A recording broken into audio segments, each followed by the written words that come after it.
শুভ দুপুর সকলকে। আমার বোন সৌমিতার বিয়ের মেনুতে কী কী ছিল সেটাই তোমাদের সাথে আজকে শেয়ার করছি। তো প্রথমেই দিয়েছিল পাতা, টিস্যু আর জল। তারপর দিয়েছিল স্যালাড। স্যালাডে আমি শসা আর পেঁয়াজটাই নিয়েছি। তারপরে দিয়েছিল কাসুন্দি আর ভেটকি ফ্রাই। ভেটকি ফ্রাইটা খেতে খুব ভালো লেগেছিল বলে পরে আরও 2-3টে নিয়েছি, যেহেতু বাড়ির বিয়ে বলে কথা, তাই আমি 2-3টে নিয়েছি। আর ছিল কড়াইশুঁটির কচুরি আর চানা মশলা, যেটা আমি খাইনি বলে আমি বরের থালা থেকেই তুলেছি। চানা মশলাটা খেয়েছি। তারপর ছিল ফ্রায়েড রাইস আর আলুর দম।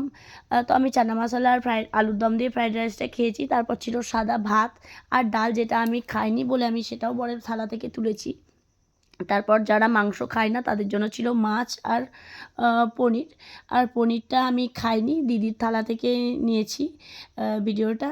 তারপর ছিল খাসির মাংস। খাসির মাংস আমি অতটা ভালোবাসি না, তা অল্প একটু নিয়েছি। তারপর ছিল আমসত্ত্ব, পেনখাজুর দিয়ে চাটনি, আর মিষ্টির মধ্যে ছিল ল্যাংচা, রসগোল্লা, সন্দেশ আর ছিল দই।